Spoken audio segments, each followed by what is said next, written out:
Hallelujah. इब्रानी की पत्री उसका 13वां अध्याय और 5वें वाक्य में प्रभु ने इस प्रकार से वायदा अपने लोगों के लिए जो उसको पुकारते हैं, जो उसके पवित्र नाम के ऊपर विश्वास रखते हैं, ऐसे सारे लोगों के लिए परमेश्वर ने एक वायदा को दिया। वो वचन इस प्रकार से कहता है, मैं ना तुझे छोड़ूंगा, मैं ना तुझे कभी त्यागूंगा। हालेलुया। आज भी परमेश्वर जिन जिन लोगों को पुकारता है, जिन जिन लोगों को अपनी सेवकाई करने हेतु अपने लिए बुलाता है, ऐसे सारे लोगों के जीवन में ये वचन कार्य करती है। वो वचन इस प्रकार से कहती है कि परमेश्वर जो है हमें कभी भूलेगा नहीं, परमेश्वर जो है हमें कभी त्यागेगा नहीं। हमारे जीवन के हर बात में या हमारे जीवन के हर एक कार्यों में प्रभु की महिमा और परमेश्वर के कार्य हमारे साथ सदा रहने पाए। मैं यहां पर आपको प्रभु यीशु मसीह के नाम से धन्यवाद देता हूं और हमारे मसीह में प्रिय भाई, उनको भी जिनका ये पेज है उनके लिए भी मैं धन्यवाद देता हूं। उनके सेवा हेतु कई एक प्रकार के हम अलग अलग प्रचारक लोगों के द्वारा इस पेज को प्रभु के लिए दिया और परमेश्वर के कार्य के लिए उन्होंने इस पेज को लोगों को बांटने के लिए, लोगों को वचन को बताने के लिए दिया। इसके लिए मैं सबसे पहले उनका मसीह में धन्यवाद देता हूं। प्रभु आपकी सेवकाई के लिए और आपके कामों को और बढ़ाए, इसके लिए मैं आपको धन्यवाद देता हूं। यहाँ पे एक अद्भुत बात के ऊपर मैं आज एक प्रचार करने पर आपके लिए खड़ा हूं। लूका रचित सुसमाचार उसके 7वें अध्याय का अगर 11 वचन से लेकर अगर 17 वचन तक अगर हम पढ़ते हैं, परंतु उसके पहले मैं आपको कुछ बात को बताता हूं। लूका रचित सुसमाचार में उस 7वें अध्याय 11 से 17 पद में एक बहुत बड़ा चमत्कार प्रभु यीशु मसीह ने किया। और प्रभु यीशु मसीह के लिए कोई बात असंभव नहीं है, क्योंकि परमेश्वर ने यीशु मसीह ने प्रकाशित वाक्य लिखने वाला यूहन्ना इस प्रकार से कहता है, मेरे साथ खोलिएगा प्रकाशित वाक्य उसका पहले अध्याय और उसके 18वें वाक्य में मैं आपके लिए पढ़ता हूं। प्रकाशित वाक्य उसका पहला अध्याय और वाक्य 18। ये वाक्य जो है उस समय जो प्रकाशन पाया हुआ या प्रकाशित वाक्य लिखने वाला यूहन्ना इस बातों को जान के लिखता है। यूहन्ना को परमेश्वर कहता है, मैं मर गया था और अब मैं युगान युग जीविता हूं और मृत्यु और अधोलोक की कुंजियां मेरे ही पास है। हालेलुया। हमारा परमेश्वर ना केवल मृत्यु से जी उठा है, परंतु उस अधोलोक की कुंजियां यीशु मसीह के पास है। इसीलिए प्रभु यीशु मसीह ने जब पतरस को मत्ती रचित सुसमाचार उसके 16वें अध्याय में प्रभु यीशु मसीह ने जब पतरस ने इस प्रकार से स्वीकार किया कि आप मसीह है, तब प्रभु यीशु मसीह ने एक प्रकार से उसको आशीष दिया। उसने कहा, प्रभु ने कहा कि आपके ऊपर मैं मेरी कलीसिया बनाऊंगा, अधोलोक के फाटक उस पर प्रबल नहीं होंगे। हालेलुया। इस नए साल में मैं उन सेवक लोगों के लिए, इस नए साल को जब हम मना रहे हैं या नए साल के जब हम 10 और 11 दिन को पार कर चुके हैं, उन सारे मेरे सेवक लोगों को, सारे मेरे मसीह के प्रिय भाई बहनों को मैं इस प्रकार से प्रभु में एक आशीष को देना चाहता हूं कि प्रभु आपके ही ऊपर उसके राज्य की कलीसिया बनाएगा। और जब प्रभु आपके हाथों को पकड़ेगा, तब कोई भी अधोलोक की फाटक, कोई भी अधोलोक की ताकत या किसी भी प्रकार की संघर्ष की बातें आपको छू तो लेगी, परंतु आपका विनाश नहीं कर पाएगी। क्योंकि वचन इस तरह से बतलाती है, याकूब के ऊपर उठाए जाने वाला कोई भी हथियार सफल नहीं होगा।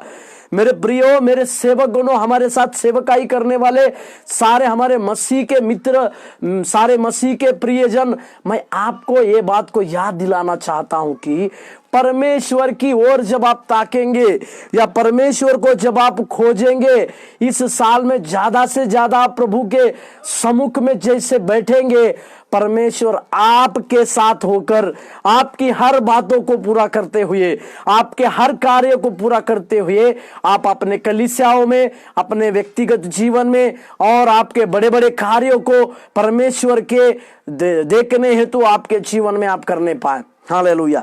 मैं यहाँ पे जीवन और मृत्यु के बारे में कुछ बात हो रही है। लूका रुचित लूका का किताब उसके 7वें अध्याय, जैसे मैंने कहा 11 वचन से लेकर 17 वचन तक में मृत्यु और जीवन की बातों का कुछ सामना हो रहा है। मैं यहां पर आपको कहना चाहता हूं, एक मृत्यु का सामना एक जीवन के साथ हो रहा है। हालेलुया, प्रभु के नाम की महिमा और प्रशंसा होने पर यहां पर इस घटना को शायद आप लोग और हम लोग जानते होंगे।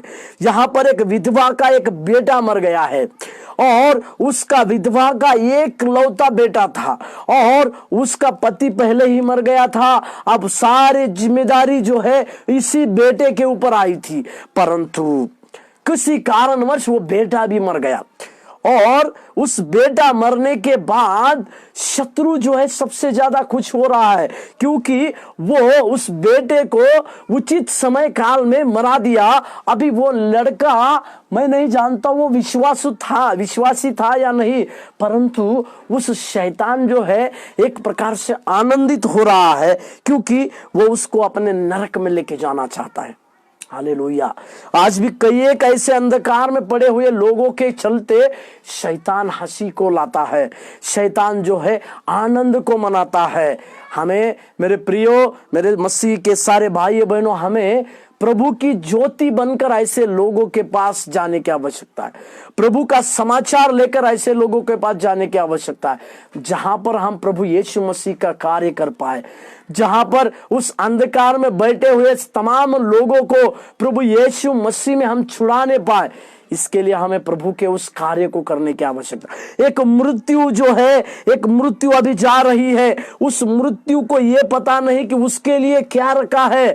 इस लड़के को पता नहीं कि उसके जीवन में शत्रु उसको इस तरह से अधोलोक में, इस तरह से नरक में लेके जा रहा है। परंतु मैं आज आपको एक बात बताना चाहता हूं, जिस समय आप मृत्यु की दशा में थे, जिस समय आप उस अंधकार में पाए जाते थे, जिस समय आप कुछ श्रापों के बंधन में पाए जाते थे, जिस समय आपके जीवन में किसी भी प्रकार की आशा नहीं थी, जिस समय आपके जीवन में किसी भी प्रकार की रोशनी नहीं थी, उसी समय, हालेलुया, या उसी समय शैतान ने पूरी तरह से आपको खरीद लिया था, आपको वश में कर लिया था, उसी समय प्रभु यीशु मसीह की ज्योति आपके ऊपर चमकी। हालेलुया, प्रभु के नाम के महिमा और प्रशंसा। उसी समय उस महान परमेश्वर की ज्योति आपके समूह, आपके सामने पहुंची। उसी समय उस महान परमेश्वर ने आपके ऊपर नजर लगाया। जिस अंधकार में आप थे, जिस अंधकार की शक्ति के साथ आप थे, जिस अंधकार की ताकतें आपके ऊपर थी, जो श्रापों के बंधन आपके ऊपर थे, जिस बीमारी से आप झुंझला रहे थे, या जिस बीमारी से आपके जीवन में किसी भी प्रकार की आशा पाई नहीं जाती थी, या जिस बीमारी के चलते आप यहां तक सोच लिए थे कि मेरे लिए मृत्यु ही सबसे श्रेष्ठ बात है, परंतु उस मृत्यु के बीच में हमारा सर्वशक्तिमान परमेश्वर आके खड़ा होता है। हालेलुया। उस मृत्यु के बीच में प्रभु यीशु मसीह, जो जीवन का दाता और जीवन देने वाला परमेश्वर है, वो उस मृत्यु के बीच में उस मृत्यु के बीच में प्रभु यीशु मसीह आके खड़ा होता है। अब इस मृत्यु को पता नहीं कि उसको क्या करना है, परंतु जब ये जीवन देने वाला या हमारा जीवन का दाता जो प्रभु यीशु मसीह है, वो जैसे ही उस मृत्यु के सामने खड़ा होता है, मृत्यु पूरी तरह से हार जाती है और हमारा प्रभु यीशु मसीह जीवित होकर उस मृत्यु के डंक से ना केवल इस लड़के को बचाता है, परंतु जो जो लोग उस अंधकार की ताकत में पाए जाते थे, जो जो लोग उस मृत्यु की दशा में पाए जाते थे, जो जो लोग उस अंधकार की ताकत के गुलाम बन गए थे, ऐसी सारी ताकतों के गुलामों से प्रभु यीशु मसीह ने चुना। इसी के लिए प्रभु यीशु मसीह के बारे में एक वचन को लिखा है, मेरे साथ खोलिएगा, मत्ती रचित सुसमाचार उसके मत्ती रचित सुसमाचार उसके 3 अध्याय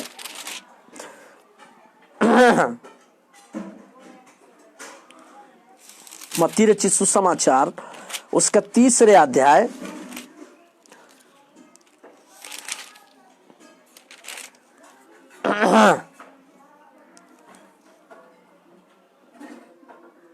हालेलुया, थैंक यू जीसस।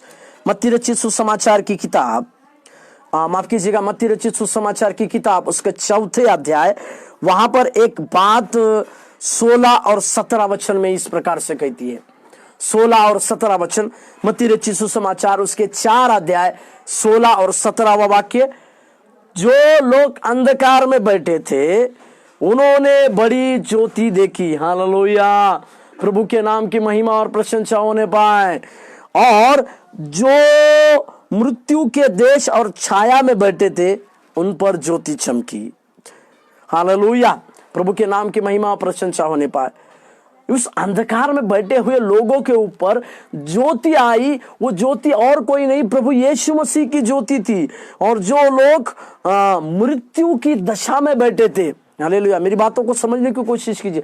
हम और आप भी उस मृत्यु की दशा में बैठे थे।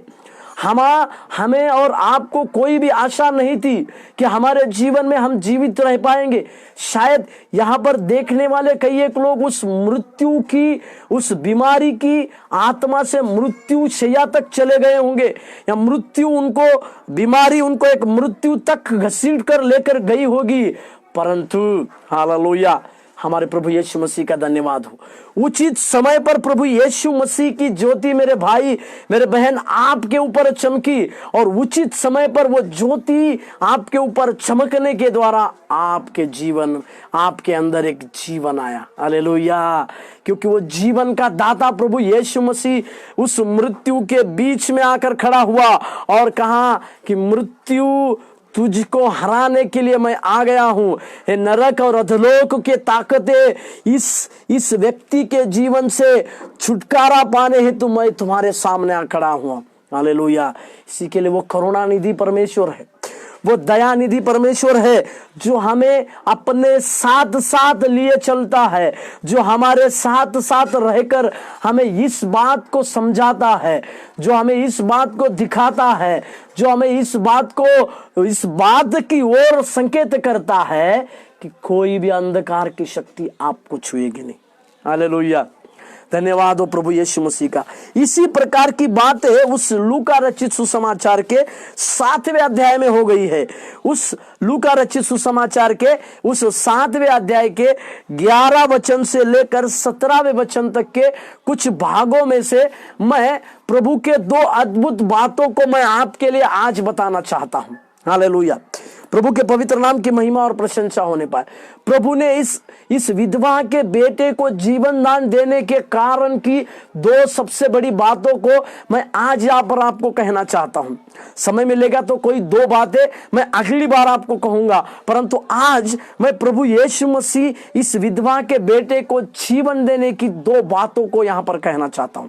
हालेलुया, कि सबसे पहली बात, प्रभु यीशु मसीह इस विधवा के बेटे को जीवन दान देने की बात की सबसे पहला कारण है, प्रभु यीशु मसीह के पास तरस खाने वाला दिल है। हालेलुया, तरस खाने, मेरे साथ खोलिएगा लूका रचित सुसमाचार उसके 7वें अध्याय और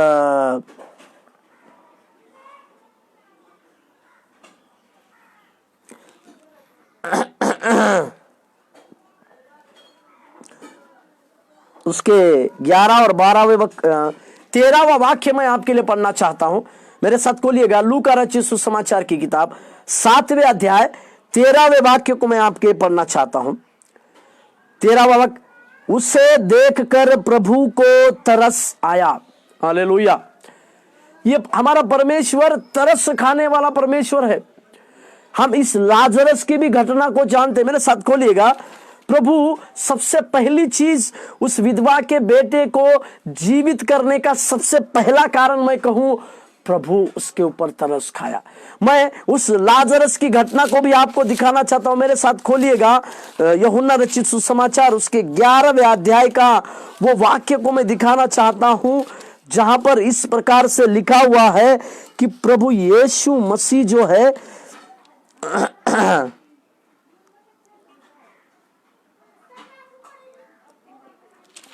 मेरे साथ खोलिएगा यूहन्ना रचित सुसमाचार उसके 11 अध्याय और उसके 33वें वाक्य को मैं पढ़ूंगा और फिर 35वें वाक्य को। यूहन्ना रचित सुसमाचार उसके 11 अध्याय पहले 33वें वाक्य को मैं पढ़ता हूं, उसके बाद 35वें वाक्य को पढ़ूंगा। 33वां वाक्य, जब यीशु ने उसको और उन यहूदियों को जो उसके साथ आए थे रोते हुए देखा तो आत्मा में बहुत उदास और व्याकुल हुआ। हालेलुया। ये प्रभु यीशु, और 35वें वाक्य को हम देखते, यीशु रोया बोलकर लिखा है। मेरे प्रियो, मेरे सेवक गणों, मेरे सहकर्मी लोगों, ये बात को मैं आपको सिखाना चाहता हूं कि प्रभु के पास एक तरस खाने वाला या उदास, एक व्याकुलता का हृदय है, एक व्याकुल करने वाला हृदय प्रभु यीशु मसीह के पास है। एक अपना सबसे अच्छा मित्र लाजरस की मृत्यु के लिए प्रभु यीशु के अंदर आत्मा में वो व्याकुल हुआ बोलकर वचन बतलाती है। इसका मतलब प्रभु यीशु मसीह के पास एक तरस खाने वाला दिल है, व्याकुल होने वाला दिल है। साथ ही मेरे साथ और एक वचन पढ़िए, मत्ती रचित सुसमाचार उसके 90वें अध्याय, मत्ती रचित सुसमाचार के 90वें अध्याय के 35वें वाक्य को मैं आपके लिए पढ़ना चाहता हूं। 90वें अध्याय उसका 36वां वाक्य पढ़िए। मत्ती रचित सुसमाचार उसके 90वें अध्याय के 36वें वाक्य को, उसमें इस प्रकार से लिखा है, जब उसने भीड़ को देखा तो उसको लोगों पर तरस आया। क्यों तरस आया? क्योंकि वे उन भेड़ों के समान जिनका कोई रखवाला ना हो व्याकुल और भटके हुए से थे। मेरी बातों को समझने की कोशिश कीजिए। हम और आप उस भेड़े की तरह थे जो भटक गए थे प्रभु के राज्य से, प्रभु के वचन से हम भटक गए थे। प्रभु के नाम का हमको पता नहीं था, परंतु धन्यवाद हो प्रभु यीशु मसीह का, जिस परमेश्वर ने, उस महान प्रभु परमेश्वर ने हमारे ऊपर ध्यान लगाया। उस महान परमेश्वर ने हमारे लिए तरस को खाया। उस महान परमेश्वर ने वो परमेश्वर हमारे लिए व्याकुल बना। वो महान परमेश्वर हमारे लिए व्याकुलता का जीवन को दिया। यहां पर मैं आपको ये बात को सिखाना चाहता हूं, उस महान परमेश्वर के पास एक तरस खाने वाला दिल था, एक तरस खाने वाला हृदय परमेश्वर के पास था। जब हम प्रभु के सेवकाई करने वाले कहते हैं, अपने आप को प्रभु की सेवकाई करने वाले जब हम कहते हैं, तो अवश्य हमारे भी पास लोगों के लिए तरस खाने वाला दिल रहना चाहिए। लोगों के संकट के प्रति, लोगों के पीड़ाओं के प्रति, लोगों के आंसुओं के प्रति या लोगों के संघर्षों के प्रति हमारे अंदर एक व्याकुलता का, एक तरस भरा हृदय होने की आवश्यकता है। यही बात प्रभु यीशु मसीह हमें और आपको सिखाते हैं कि जब जब प्रभु यीशु उस विधवा की उस वचन को मैं आपके लिए पढ़ना चाहता हूं, मेरे साथ खोलिएगा लूका रचित सुसमाचार की किताब उसके 7वें अध्याय 12वां वाक्य मैं आपके लिए पढ़ता हूं।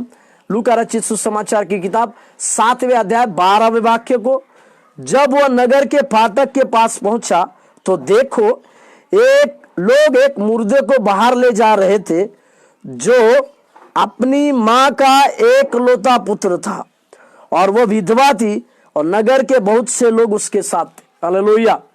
वो एक विधवा थी और उसके पास एक ही सहारा था, उस बेटे का ही उसको सहारा था। इस बेटे का एक ही सहारा रहने के चलते वो इस बातों को प्रभु देखता है, इस बातों को प्रभु जानता है, क्योंकि ये उस मां का एकलौता पुत्र था और उस पुत्र को जब छीना जा रहा है, छीन लिया गया है, तो प्रभु के अंदर एक प्रकार से दुख हो रहा है। प्रभु को एक प्रकार से एक दुख हो रहा है कि इस विधवा का जो एक ही बेटा है उसको लिया जा रहा है। इसी के लिए प्रभु तरस खा रहा है। हमें और आपको भी ऐसे ऐसे लोगों के जीवन के लिए तरस खाने की आवश्यकता है जिनके लिए कोई सहारा नहीं है। इसी के लिए पौलुस इस एक वचन में कहता है कि परमेश्वर विधवाओं और अनाथों का न्याय चुकाता है। या मैं इस प्रकार से कहूं कि परमेश्वर को इस विधवा का न्याय को चुकाना है, या मैं इस प्रकार से कहूं परमेश्वर किसी को अनाथ नहीं रखना चाहता है। मेरे प्रियो, मेरे अजीजों, हमें और आपको भी इस बात की आवश्यकता है कि हमें हमारे अंदर भी एक प्रकार का तरस का हृदय होने की आवश्यकता है, एक व्याकुल सा हृदय हमें होने की आवश्यकता है और लोगों के लिए तरस खाने की आवश्यकता है। आज भी अंधकार की एक बहुत बड़ी ताकत है, या एक नॉर्थ भारत का सबसे बड़ा एक टुकड़ा जो है आज भी अंधकार में पाया जाता है। आज भी उनके पास प्रभु यीशु मसीह का वचन को नहीं पाया जा रहा है। आज भी ऐसे लोग, वो लोग आज भी अंधकार में बैठे हुए हैं, वे लोग जंजीरों में जकड़े हुए हैं। हमें उन लोगों के लिए तरस खाकर ऐसे लोगों के पास पहुंचाना है, या ऐसे लोगों के पास पहुंचना है जहां पर हम परमेश्वर के कार्य को करने के लिए, जहां पर हम प्रभु के उस महान आदेश को पूरा करने के लिए उनके पास चले जाएं। हालेलुया। प्रभु के पवित्र नाम की महिमा और प्रशंसा हमारे साथ लगातार होने पाए। सबसे पहले प्रभु यीशु मसीह उसके ऊपर तरस खाया बोलकर हम इस बात को सीखते। दूसरी बात मैं आपको बताता हूं, प्रभु यीशु मसीह ने उसको ढाढ़स दिया। एक मृत्यु के घर में प्रभु यीशु मसीह ने सांत्वन नहीं दिया। मैं कह रहा हूं प्रभु यीशु मसीह ने सांत्वन नहीं दिया, को ढाढ़स दिया। मेरे साथ खोलिएगा लूका रचित सुसमाचार उसके 7 अध्याय का 13वां वाक्य का दूसरा भाग में पढ़ रहा हूं। लूका रचित सुसमाचार की किताब उसके 7वें अध्याय का 13वां वाक्य उसका दूसरा भाग। और उससे कहा मत रो। Hallelujah, hallelujah. जो ए विधवा जो है वो अपने पुत्र के लिए जो आंसू बहा रही थी, कई एक लोग उसके आसपास थे, परंतु उसका आंसू रोकने वाला कोई नहीं था। इसके लिए भजन संहिता में एक वचन लिखा हुआ है, वो हमारे आंखों से आंसू पोंछेगा। हालेलुया। कई एक 12वें वचन में इस प्रकार से लिखा है, नगर के बहुत सारे लोग उसके साथ थे। कई एक लोग उसको शायद सांत्वना दे रहे होंगे, परंतु उसके आंसू को पोंछने वाला, हमारे और आपके आंसुओं को पोंछने वाला केवल इस दुनिया में एकमात्र एक ही परमेश्वर है, वो है प्रभु यीशु मसीह। हालेलुया। इसी के लिए हम गाते हैं, प्यारा यीशु है महान, शक्तिमान अद्भुत प्रभु, सिजदा करते हम सभी, गाते हैं गुणगान, प्यारा यीशु है महान। हालेलुया। वो महान परमेश्वर इसीलिए है कि वो ना केवल हमें सांत्वना देता है, परंतु प्रभु यीशु मसीह हमारे आंसुओं को निकालता है। हालेलुया। हमें धीरज। मेरे साथ खोलिएगा यशायाह नबी का किताब, यशायाह नबी का किताब, पुराने नियम के एक वाक्य को मैं पढ़ना चाहूंगा। यशायाह नबी का किताब इसका 43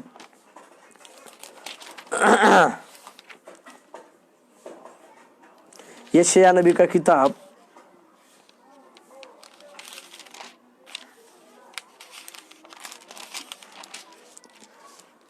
यहां पर प्रभु यीशु मसीह इस प्रकार से कहता है। यशायाह नबी का किताब 43 का पहला, हे इज़राइल तेरा रचने वाला और याकूब तेरा सृजनहार यहोवा अब यो कहता है, मत डर क्योंकि मैंने तुझे छुड़ा लिया है, मैंने तुझे नाम लेकर बुलाया है, तू मेरा ही है। और उसी के बाद यशायाह नबी का किताब उसका 41वें अध्याय के 10वें वाक्य को पढ़िए।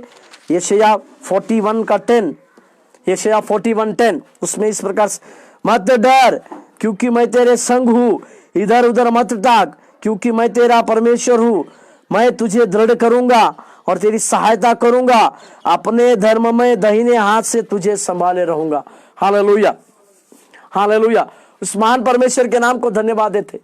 प्रभु यीशु मसीह उस विधवा को, उसको प्रभु ने एक प्रकार का ढाढ़स को दिया, एक प्रकार के धीरज को दिया। वो धीरज क्या था? वो शब्द में एक प्रकार का सांत्वना भी था और धीरज भी था। मत रो, इसका अर्थ क्या है कि प्रभु यीशु मसीह इस बात को देख रहे कि आज की परिस्थिति में इस विधवा को सबसे ज्यादा दुख उसके बेटे का है, उसके बेटे के मरने का है। इसी के लिए उस विधवा के आंसू जो है नहीं रुक रहे थे। इसीलिए प्रभु यीशु मसीह ने उसके आंखों से आंसू पोंछ डाले। हालेलुया। आज भी हम कई एक लोग जानते हैं कि प्रभु यीशु मसीह हमारा न्याय कर चुकाता है। जो लोग धर्म के साथ प्रभु के सम्मुख में रहते हैं, जो धार्मिकता के काम प्रभु में करते हैं, ऐसे सारे लोगों के जीवन में प्रभु उनके आंखों से आंसू को पोंछेगा। हालेलुया। प्रकाशित वाक्य में एक वचन को लिखा हुआ है, देख मैं सब कुछ नया कर दूंगा।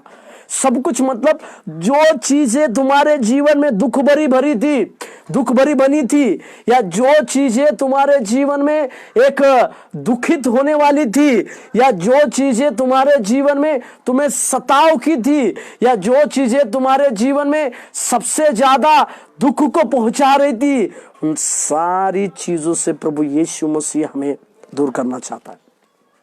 मैं उस घटना को आपको याद दिलाना चाहता हूं। अभी यीशु मसीह स्वर्गारोहण, मेरे साथ खोलिएगा यूहन्ना रचित सुसमाचार उसके 21वें अध्याय को खोलिएगा। यूहन्ना रचित सुसमाचार 21वें अध्याय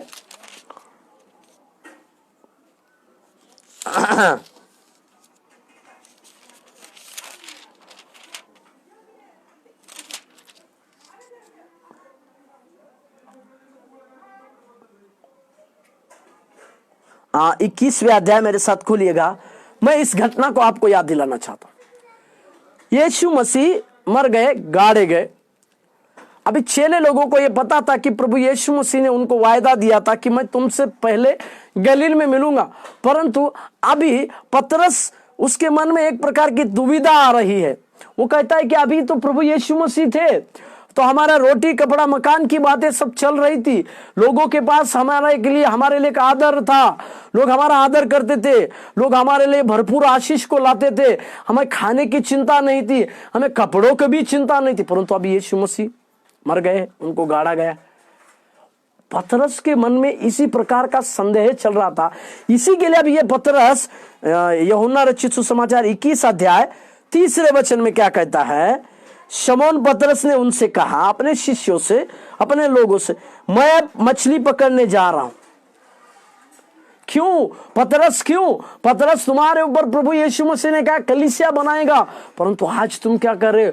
तुम्हारे रोटी के चलते, तुम्हारे कपड़ों के चलते, या तुम्हारा रहने का क्या होगा, इसी के चलते तुम आज उस महान परमेश्वर ने जो आज्ञा तुम्हें दी थी, उस आज्ञा को तुम छोड़ना चाह रहे हो।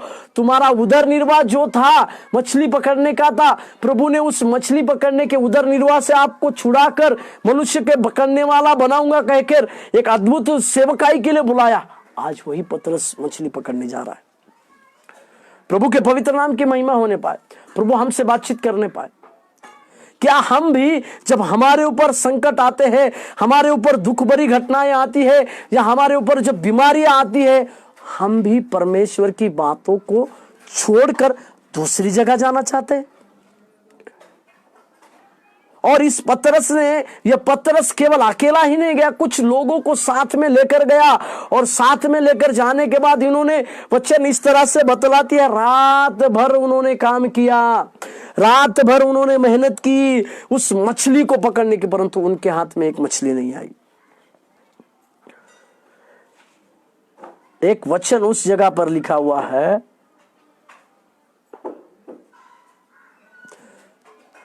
रात भर मेहनत कर रहे, रात भर प्रयास कर रहे, परंतु एक वचन मैं आपको दिखाना चाहता हूं। 4 वचन, भोर होते ही यीशु किनारे पर आ खड़ा हुआ। हालेलुया। सर्वशक्तिमान परमेश्वर के नाम को महिमा और प्रशंसा देता हूं। भोर होते हुए ही, इसका मतलब वो रात से लेकर भोर तक मछलियां निकालने की कोशिश कर रहे, परंतु भोर होते तक उनके हाथ में एक भी मछलियां नहीं आई। परंतु आशीष का वादादा, आशीष का दाता, आशीष को देने वाला और हमें आशीष में चलाने वाला हमारा स्वर्गीय परमेश्वर प्रभु यीशु मसीह उनके पास खड़ा है, परंतु उन्होंने उसको पहचाना नहीं। इस बातों को समझने की कोशिश कीजिएगा। उसके 5वें वाक्य में प्रभु ने कहा, तब यीशु ने उनसे कहा, हे बालकों, क्या तुम्हारे पास कुछ मछलियां है? उन्होंने उत्तर दिया, नहीं। हालेलुया। जिस मछली की तलाश में तुम आए हो, जिस रोजी रोटी की तलाश में तुम आए हो, रात भर तुमने मेहनत किया, तुम्हारे पास कुछ भी नहीं है। मेरे प्रियो, प्रभु की आत्मा हमसे बात करने पाए, आज शाम के वक्त में प्रभु की आत्मा हमसे बात करने पाए। जिस कार्य के लिए या जिस सेवा के लिए प्रभु ने आपको ठहराया है, जिस सेवा के लिए परमेश्वर ने आपको बुलाया है, क्या आप उस सेवा को छोड़ के कहीं और जाना है? प्रभु आपसे बातचीत करने पाए। यहां पर प्रभु यीशु मसीह ने उनके खाने की जरूरत को देखकर उनके ऊपर एक ख्याल को रखकर 153 मछलियां को उनके पास दिया। इस दूसरी चीज को मैं यहां पर बताना चाहता हूं कि प्रभु यीशु मसीह हमारे लिए एक ऐसी सांत्वना देते हैं जो दुनिया हमारे लिए नहीं देता है। एक प्रकार के प्रभु यीशु मसीह हमें एक ढाढ़स को बनाते हैं या ढाढ़स को देते हैं, जो ऐसा ढाढ़स है जो दुनिया का कोई व्यक्ति नहीं दे सकता। उस घटना को भी मैं आपको याद दिला रहा हूं, जब पतरस उस पानी के ऊपर चल रहा है, जब तक पतरस की नजरें प्रभु यीशु मसीह के ऊपर है, तब तक पतरस आगे की ओर जा रहा है, क्योंकि उसको पता है कि यीशु मसीह जो है मेरे सामने है, मुझे कुछ नहीं होगा। परंतु वचन बतलाती है, जैसे ही उसने यीशु मसीह से अपने नजर हटाई, डूबने लग गया और प्रभु यीशु मसीह को कहने लगा कि प्रभु मैं डूब रहा हूं, मुझे बचाइए। वचन बतलाती है, प्रभु यीशु मसीह ने अपना हाथ देकर उसको कहा, ढाढ़स बांधो, तुम्हारा विश्वास कहां? मेरे प्रियो, मेरे सहकर्मियों, ये आज हमारे जीवन की बातें हैं कि आज हम भी प्रभु जो हमें ढाढ़स देने वाला है, उस ढाढ़स को सहकर परमेश्वर के कार्य को हम कर रहे हैं। हालेलुया। आगे के दिन में अगर मुझे समय मिलेगा और 2 बातें इस अध्याय की मैं आपको कहूंगा और बताऊंगा, परंतु वो तरस खाने वाला हृदय परमेश्वर के पास है, वो हृदय हमारे अंदर होने की आवश्यकता है। वो लोगों को एक सांत्वन देने वाली सबसे बड़ी बात हमारे अंदर होने पाए। आइए हम प्रार्थना करें। हे सर्वशक्तिमान प्रभु, हम आपका धन्यवाद देते हैं, आपकी महिमा करते हैं, आपकी प्रशंसा करते हैं। राजा, एक तरस वाली बातें हमारे अंदर होने पाए, लोगों को प्रभु जी ढाढ़स देने वाली बातें हमारे जीवन में होने के लिए भी प्रार्थना करते हैं। हमारे जीवन में तू कार्य करने पाए, तेरी आशीष हमें लगातार मिलने हेतु हम प्रार्थना करते हैं। हम औरों के लिए आशीष का कारण बने, हम औरों के लिए प्रभु जी तेरे राज्य की बढ़ोतरी वाले बनने पाए, सहायता कर। यीशु मसीह के नाम से मांगते हैं, आमीन आमीन। प्रभु आपको आशीष देने पाए। धन्यवाद।